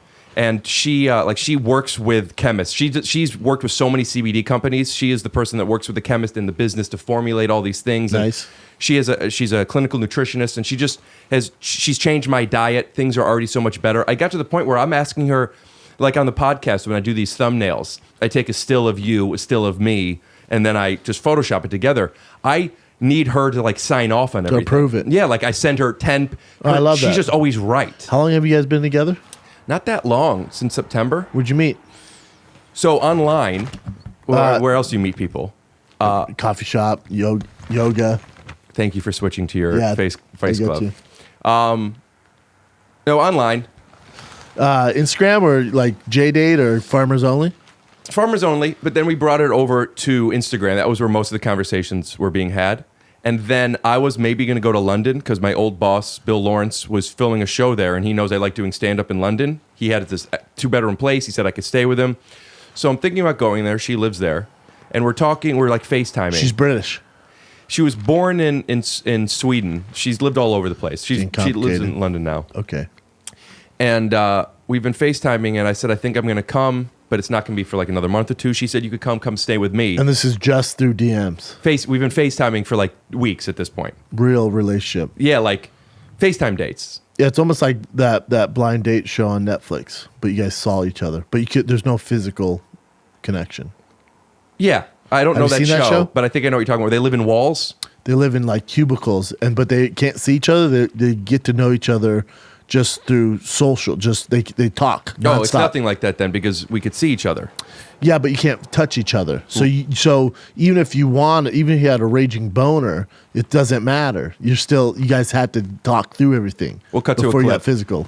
Girls, give me 1 sec. I'm finishing up this advertisement. Okay, but there's 10 of us. You think you can pleasure all of us? I don't think that'll be a problem. Yeah. So before you got physical, you guys got to know each other first. Yes. So that might be why it's working. Yeah, FaceTime dating is something I've done in the past because it's a lot. It's a lot to go on a date with somebody because it's a ton. Yeah, when you're on the phone, you could just this is I'm gonna go. I could go, but I'm not gonna go in the middle of a movie. No, but also, you guys talked for how long? Hours, 5 hours. You guys really got to know each other. like right away. She's so smart and she's so funny, and That's I was sexy. just in. Yeah, and she's beautiful. Yeah. But you DM'd her first. Yeah. How'd you find her? Popular page? It might have been Raya. She's convinced it's Raya. I don't remember, but dating app. Yeah, but I do know that Instagram was where I kept messaging her. Love it. For a year, and she was just a year, and then finally she responded. Yeah. I wonder what made her finally respond. You asked her? Yeah, she said that she thought that I'm a good-looking comedian who messages a lot of girls and I'm just fucking all the time. She's a smart girl. But I'm not fucking all the time. I don't know. She's a smart girl. She is. Yes. She's like legitimately a brilliant girl, but we're not having her on the podcast to talk about it. But point is, I met her, and then she was going to her friend's wedding in Spain. So I got there on a Monday. Wow. I went with her to the wedding on Thursday. Oh, wow. She brought you as her +1? I didn't go to the wedding. I just stayed in the hotel. Because you don't know anybody. And I'm not bringing a tux. I don't know anybody. I'd feel uncomfortable. Kind of a dick move, but okay. Really? I said to her beforehand, I said two things. She said, would you like to go to Spain? I said, I mean, not really, but with you, it would be a fun adventure. I'd like to go on an adventure, but Spain isn't on my list. Rome is. Could we go to Rome after Spain? She said yes. We went to Rome after Spain, had the best time. But I said to her, listen, yeah, I'll go to Spain. It'll be interesting, but I don't feel comfortable going to the wedding. She said, yeah, I don't even know if you could come to the wedding. I don't have a +1. I said, perfect. Oh, she don't have +1. Yeah, that makes it easy. So I said to her, I said, you don't know me, so I just want to kind of like get a couple of expectations, like make sure that they aren't set. Make sure you don't hurt her feelings. I'm not bringing pants on this trip. You just brought shorts. Shorts or sweatpants. I don't like wearing pants. That'd be a deal breaker for me. If the girl, if she was like, hey, I'm only be in sweats, I'd be like, game over. Interesting. Why is that? I'm really into fashion. It's a huge sign. Guys and gals, if they're too lazy in the aspect of, because you're the way you dress is the way you present yourself to the world. So if you're lazy with your dress, your attire, you can be lazy in other aspects. I understand that logic. I'm going to argue that with the point of it isn't laziness. You walked in, you commented on my shoes, which, by the way, that's only part of it. I have tons of shoes. I love shoes. I like style. I like looking a certain way. I like what I'm doing now. It's for the bit. You want comfort. It's not just that I want it. It's almost like I have a very high sensitivity to certain stimuli, and clothes is oddly one of them. Like I told this on, Joel McHale was over and he made fun of me for a while on it. It was very fun. But the truth of the story was I was going to a play with a friend of mine and I was his guest, not the other way around. And I went into my closet and I knew I had to put pants on and I cried in my closet because of the anxiety that I was having over having to wear. Did something happen when you were a kid? No, it's the feeling. It's, the closed in? It's weird. The best way I could explain it to people who don't understand it is people who try to put in contacts, but they just couldn't do it. Yeah. Like you always know they're there. That's how it feels with pants. It's weird. I can't do it. So when I go on like when I'm meeting her mom or if we're going out to a nice dinner. You're in sweats. No. I bring a pair of pants. Okay. And I will wear them. A pants for me is a suit for most people. Like I got to dress. Pants meaning jeans? Meaning jeans. Wow. Yeah. Well, your girl probably doesn't care. She obviously got over that. I don't know if she doesn't care as much as she oddly accepts me so strongly for who I am, like likes me so much that it's, oh, that's him. That's his thing. She can see past it. Yeah, and she's very fashionable and and like interesting. Yeah. So, and I'll say to her sometimes, say, hey, especially at this point now that we're together, if you ever need me to dress a certain way, you'll do it for her. It won't even be do I have to? But she's not going to ask that of you because she knows you well. Maybe. There's been times where she didn't ask and I asked her and she said, it's fine. Don't worry about it. Let me ask you this, and you don't have to answer. Okay. When you flew, you guys been FaceTime each other for fucking 5 hours a day, so hundreds of hours of FaceTiming. Yeah. When you got over there, was it physical right away? When I got out of the cab, she was waiting for me outside, and she gave me a kiss on the lips. It wasn't a makeout; it was a kiss. That's a lot, though. And that opened the door to me for being makeouts. Like, oh, it's on. Yeah, so those makeouts pretty fast. And then did makeouts lead to? I don't care about telling you this, and I don't think she would either, but for whatever reason, that's her business, and I don't feel comfortable talking about it. But I fucked her 5 minutes after I met her in the ass, the pussy, and the tits. No, I'm just kidding. Imagine. Yeah, I'm not sure if she want to know that, but no, we connected fast. Yeah, okay. You know, I mean, I didn't know. Maybe you like I got another thing where I don't like other bodies on top of mine, and you know, I don't know. You're a weird dude. Yeah, yeah, I am. I can break down what the rules are, but who has the fucking time right now? No, I'm okay with that. Okay. Body fluids, you're not, don't freak out. One of my best friends is a body fluid. All right, there Love you a go. body fluid. All right, good.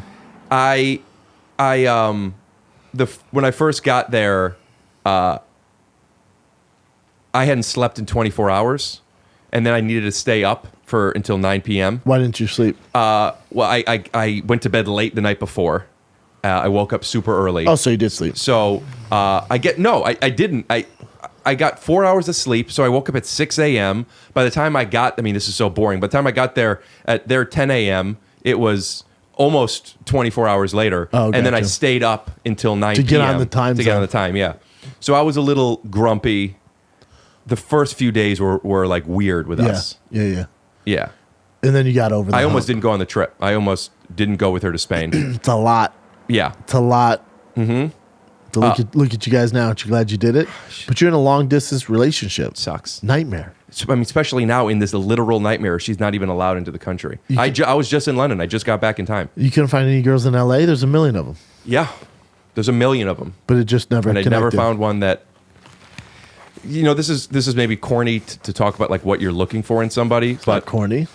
I wanted somebody that could do something I couldn't do, that I wanted them to, I mean, you want everyone to respect you, I guess, but like I want somebody who I want to respect me. Yes. Does that make sense? 100%. I want to look up to somebody. I want it to be somebody who's better than me. Yes. In who's better than me. Yes. You're how old? 35. All right. Today. Yeah. Close as mine, man. What do you mean? My birthday's tomorrow. Mine's on the 23rd of July. Well, today's March. I'm saying today I'm 35. Oh, gotcha. I didn't turn 35. Oh, gotcha. I thought you said today. It's a little birthday joke that I do every now and then. The weed kicked in. Here's what's happening.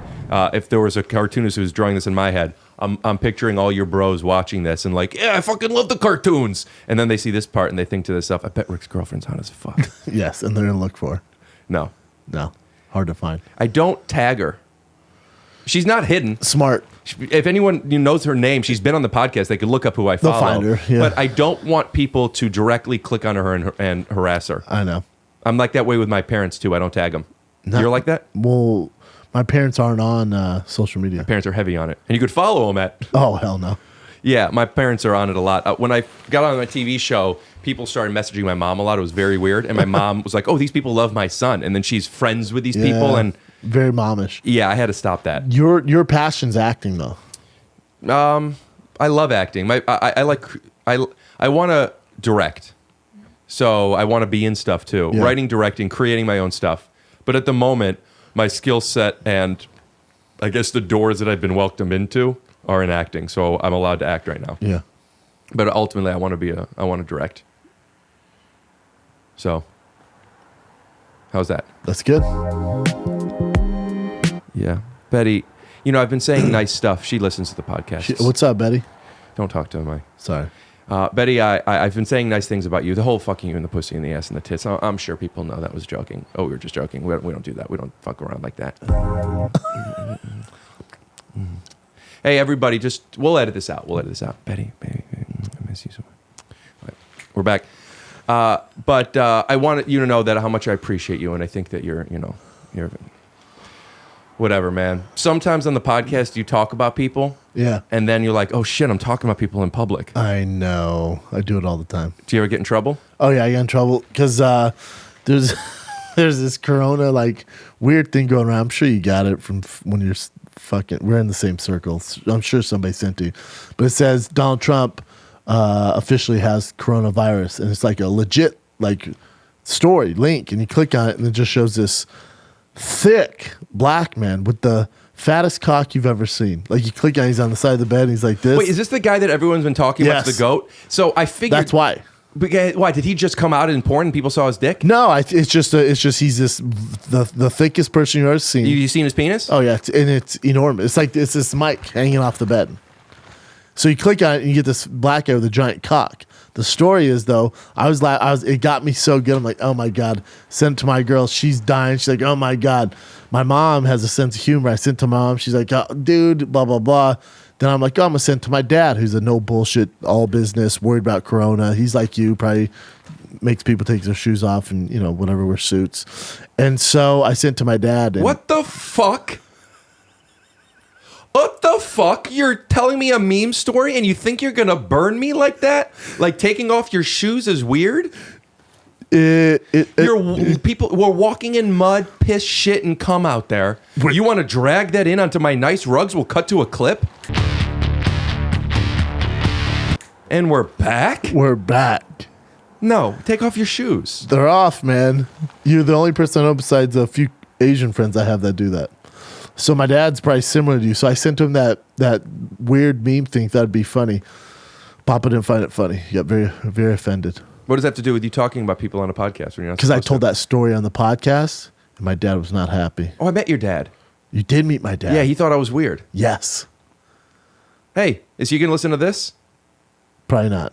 Okay, never mind then. What were you gonna say? It's a pleasure to meet you. Yeah, I remember your audience really liked me. Yes. And it was a good show.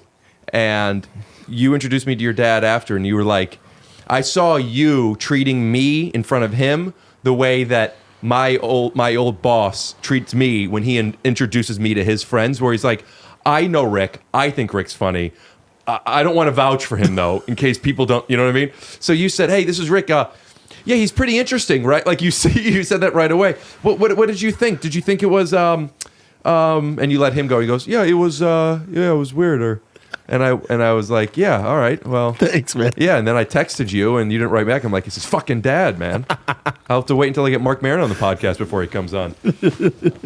Oh, man. Sweating? No, I'm okay now. Part of the injury stuff, I have a TMJ disorder, but it's gotten real bad. My jaw, like I just started being able to open it enough to brush my teeth completely. Jesus Christ, dude. Why so many injuries? That's what I'm... You Tom Brady? You didn't play any sports? I played hard basketball. I'm a good basketball player. We've talked about this. I have a full court. And you made the joke, not indoor, because you're not that rich.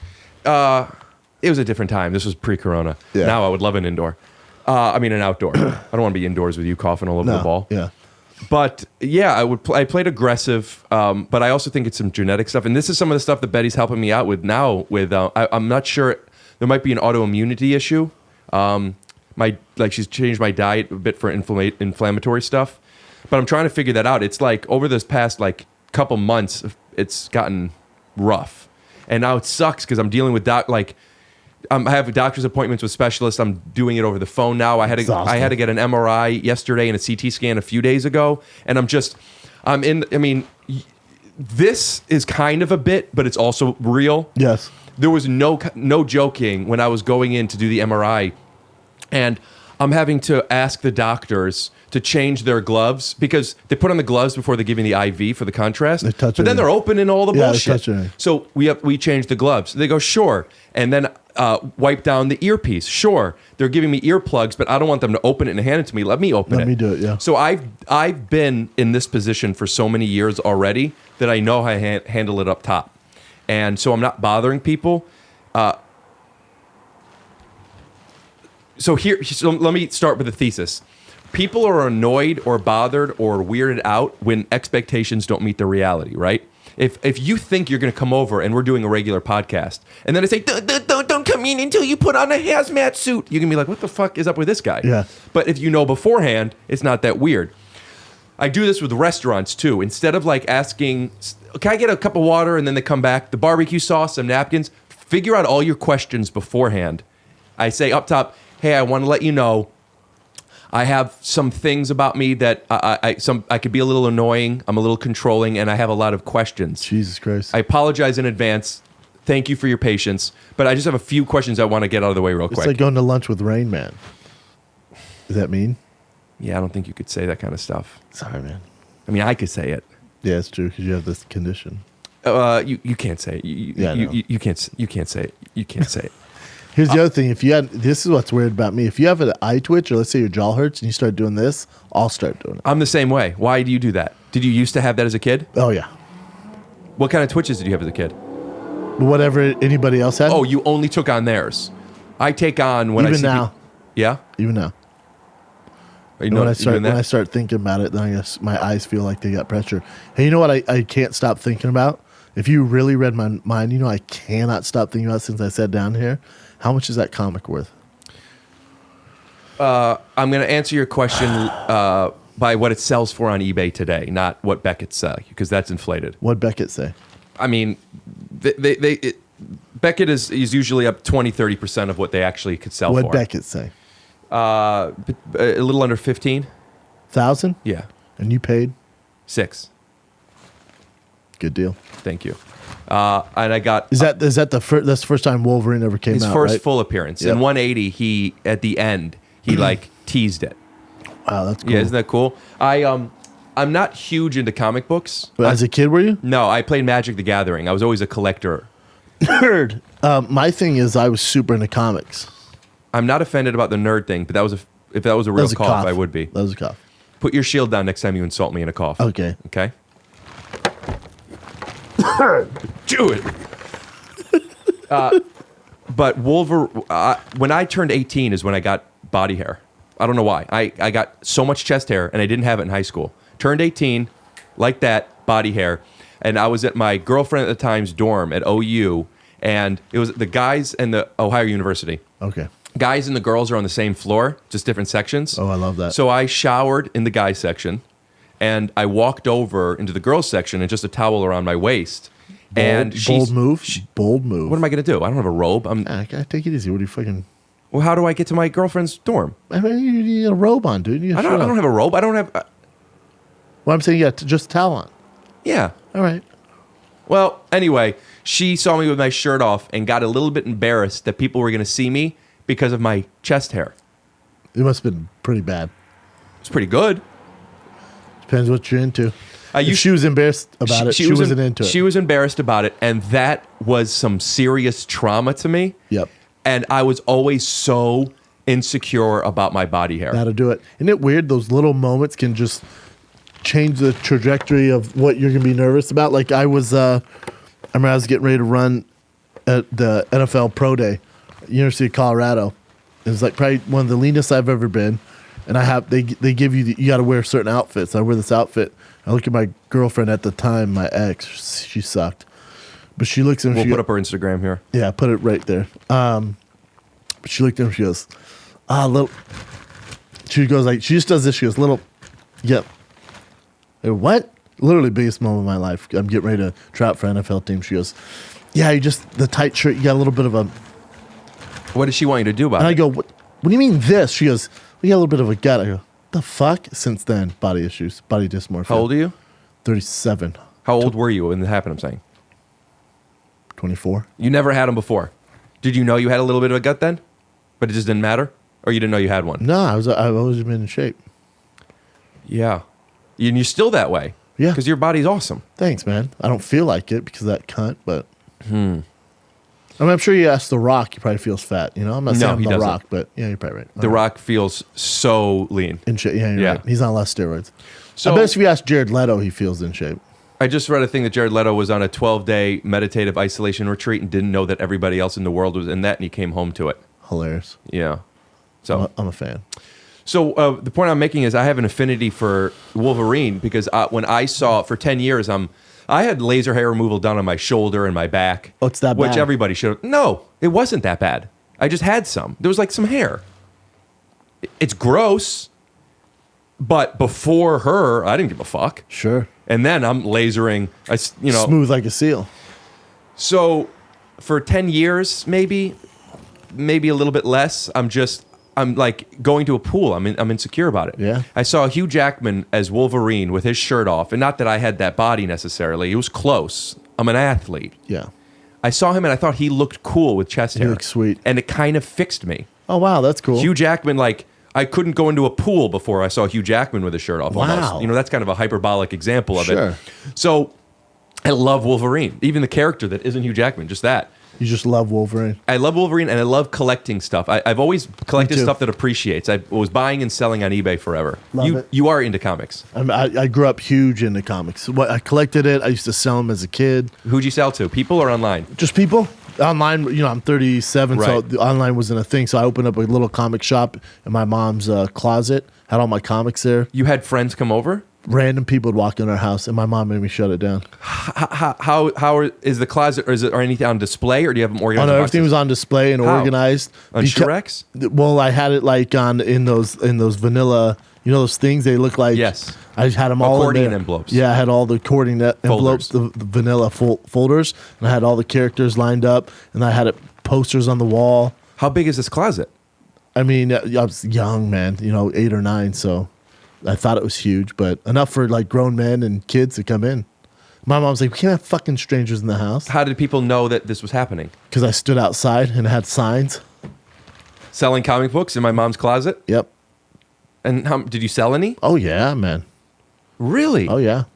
Were there older men that came over? Yep. They bought them. But you could tell they were just there probably to fondle me, but. Do you really believe that? Oh, yeah. Because they didn't know much about the comics. They would take like the cheapest one for like 25 cents. Did you think something was weird at the time, and then later on you recalled? Yes. But I also, like, my spidey senses went off. So you did even that? Stranger danger. Did you make money? Oh, yeah. So you're a little entrepreneur now, and now instead of comics, you're selling CBD. Sure. One of the things I sell. What else do you sell? I mean, merch, tickets to my comedy shows. You do well with your merch? I do pretty well. It looks good, man. Thanks, man. Fits nice. It matches. The yellow matches. We look like beekeepers. I appreciate that. I always wanted to be a beekeeper. Yeah, Well, I lost my virginity to a beekeeper. Ooh. Yeah. Older woman? I mean, yeah, she was in her 70s. It's an old beekeeper, man. Yeah, an OBK. 50 Cent knows what I'm talking about. That's not shots fired, though. That's just a 50. I was just making a joke because you're so. I don't know what the fuck I'm supposed to say to him. He's listening to this. You're just a good, cool dude. You're a good, down to earth guy. Yeah, you're great in 2007. You killed in the 2000s. I think he's still great. The first time I drank was to 50 Cent's in the club birthday. It's your birthday. Go, shawty. Yeah. It's your birthday. Dude. We're going to party like it's your birthday. Did you go to college? Yes. University of Colorado. Dude, did you have many twitches with your arm? No, not really. No? I mean, if you walked by with a twitch, then I would get it. Right. But did you ever,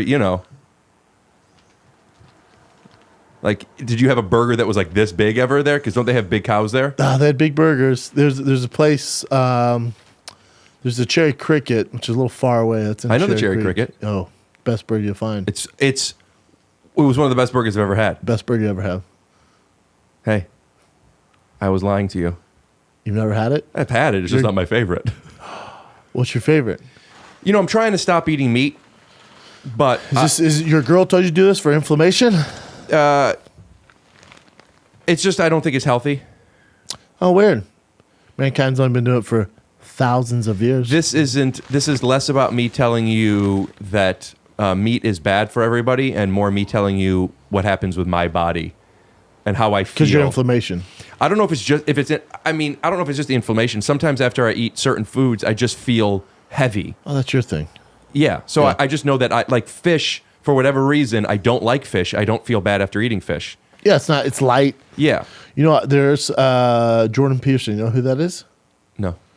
Brilliant man, one of the most brilliant people out there right now. But he Ask me again. Do you know who Jordan Peterson is? Jordan Peterson. I think he said Jordan Peterson. No. Yeah, he's brilliant. Yes. He's a auteur. He also speaks on the. Well, what do you like about him? I just like how smart he is. Smart he I is? like smart people. Yeah. So he has horrible inflammation. Like he had a chronic inflammation problem, and he did the carnivore diet where he just ate red meat. Yeah. And it went away. Interesting. Yeah, I don't think that meat is bad necessarily for inflammation. I've gotten off gluten and nightshades for inflammation. What Makes sense. I think is meat just makes me feel tired. Yeah, that's fine. Do you cook? Oh yeah. Yeah, every day. Yeah, because I'm on this carnivore diet, so I can only have meat. So I what? No. So no. No veggies, no carbs, no just meat. So it's just protein and fat. Yep. Why ribeyes? What does that do for you? What is that doing for you? Sheds weight. Leans me Oh, out. you want to lean out. because of an old girlfriend said you were pudgy before of a tryout. Isn't that interesting? She said one thing to you, and cut to 15 years later, now you're not eating carbs. I know. But also I don't want to be that giant comic on stage, you know? You feel that if you're too strong on stage, you're not funny? So are you working out less now because of that? I don't do as much like heavy like powerlifting. I do like all cardio. Like I ride the Peloton bike. I run sprints. Dude, if the end of this podcast were either of us on a late night show, like if we went on Conan and we're like, I'll eat, I don't love, I try not to eat meat too much. I'd be like, what the fuck? Did you guys vet them? Imagine, they're on the Peloton. No one wants to be a big guy on boo, I mean, I guess if we animate it, we could, put dicks. That's all the only tool Keep I putting have dicks is on it, man. If something's failing, turn it into a cartoon, throw some little or big dicks on it. You know what a little dick and a big dick have in common? Balls? They both get a laugh. You're right. They both get the job done, too. Yeah. I have a theory on this as well. Well, women talk about how big penises matter, and some women talk about big penises don't matter. Have you heard this theory? It's the way you use it. Some say it's the motion in the ocean. Some people say it's who you know, whichever the version is. Sure. But you know what my theory is? At the end of the day, and this is really corny, and you're going to think maybe I shouldn't tell you. Tell me. I don't know. You'll probably just make fun of me. I don't know if I want to. Have I made fun of you during the show? If we stop thinking about how big someone's dick is, or how big a girl's titties are, or how fat a girl's ass is, or how fat her stomach is, or skinny it is, six packs. Yeah. Like, who gives a shit if a girl's pussy is sloppy fucking wet? Yeah. I go down there and do it, and it tastes like batteries.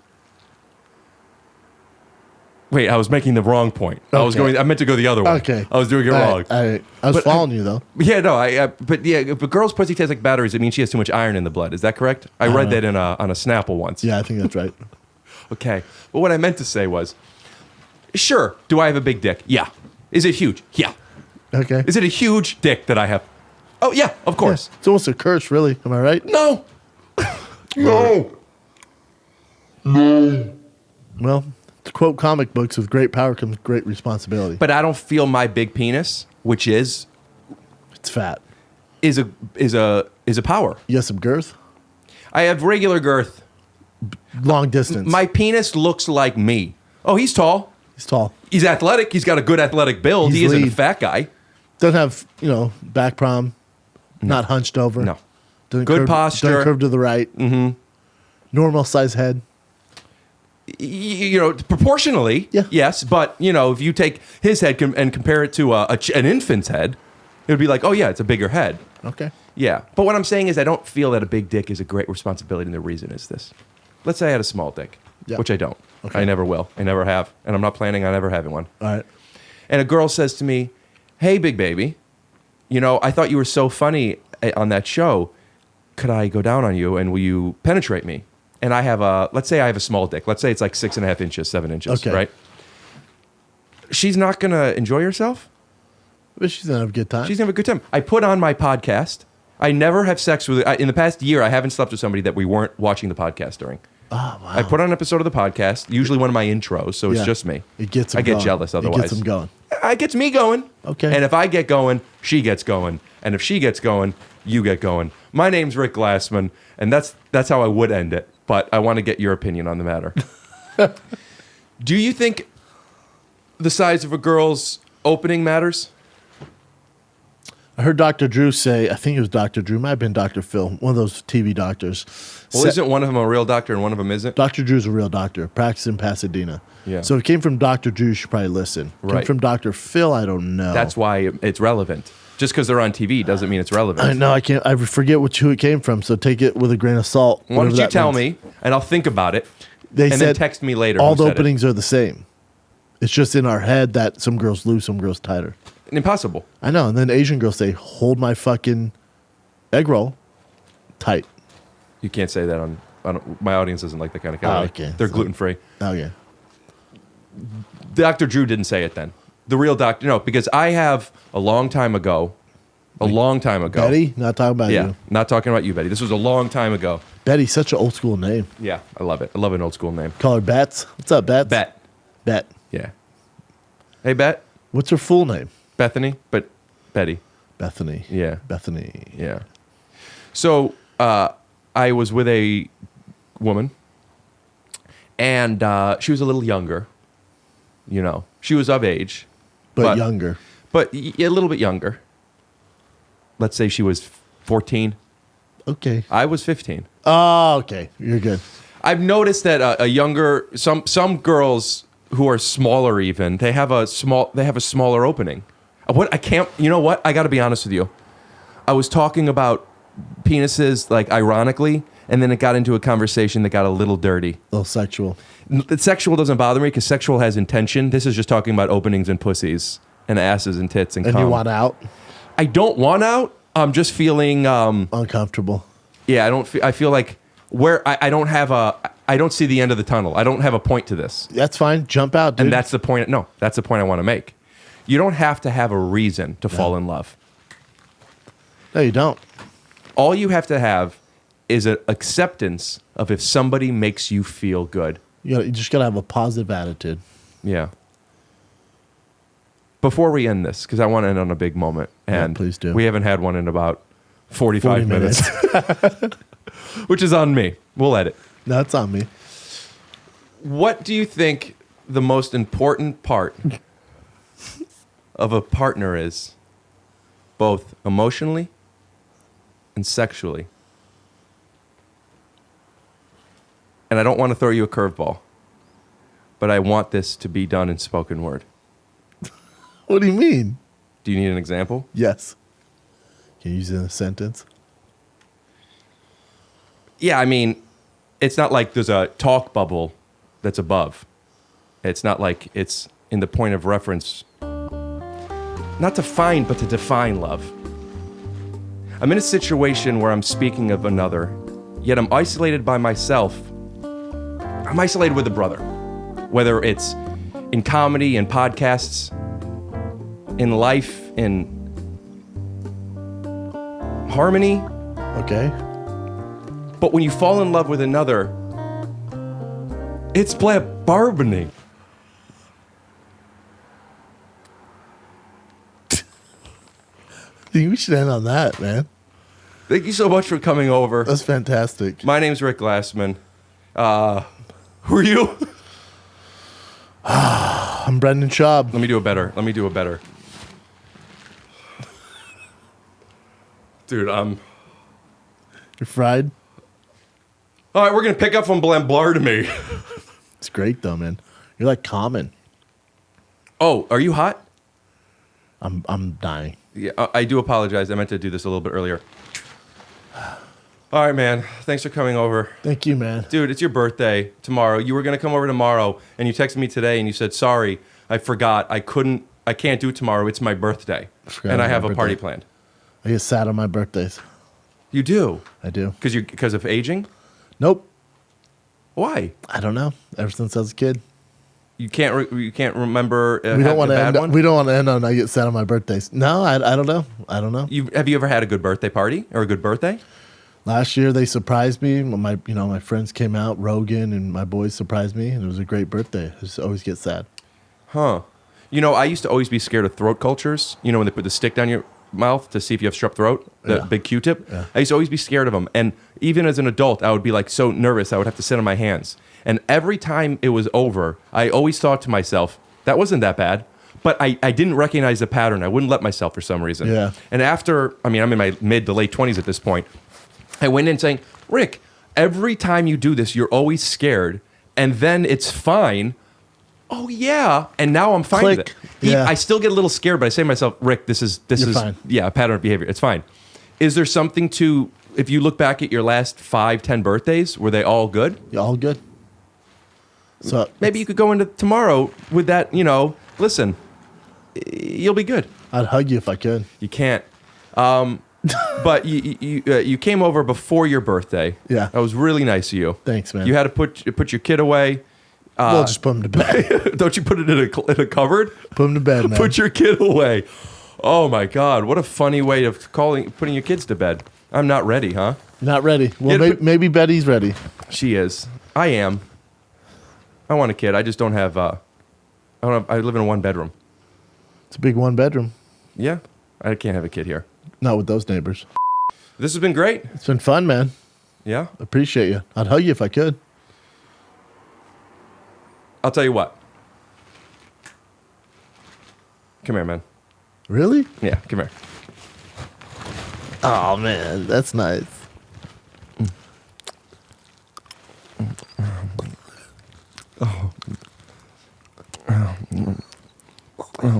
Oh my god. Oh fuck. Oh fuck. Oh fuck. Oh fuck. Oh fuck. Oh fuck. Oh fuck. Oh fuck. Oh fuck. Oh fuck. Oh fuck. Oh fuck. Oh fuck. Oh fuck. Oh fuck. Oh fuck. Oh fuck.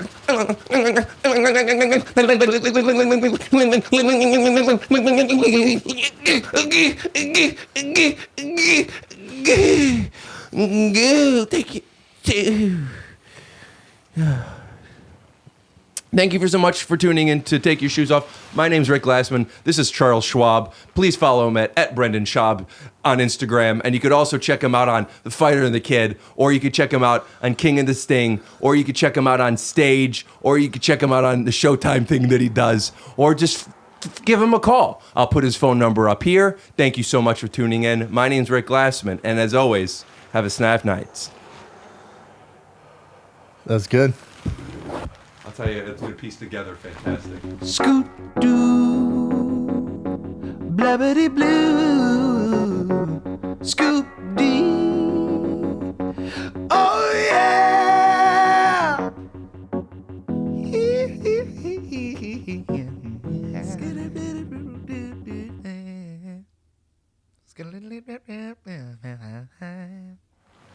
And now, Hey Brian, you know we're still in just we're going to animate some shit. We're going to animate some shit, and they're just going to be naked with little dicks.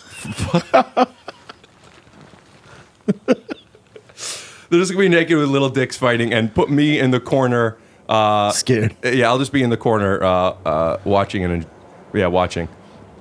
Okay, just do some fight sounds, I guess.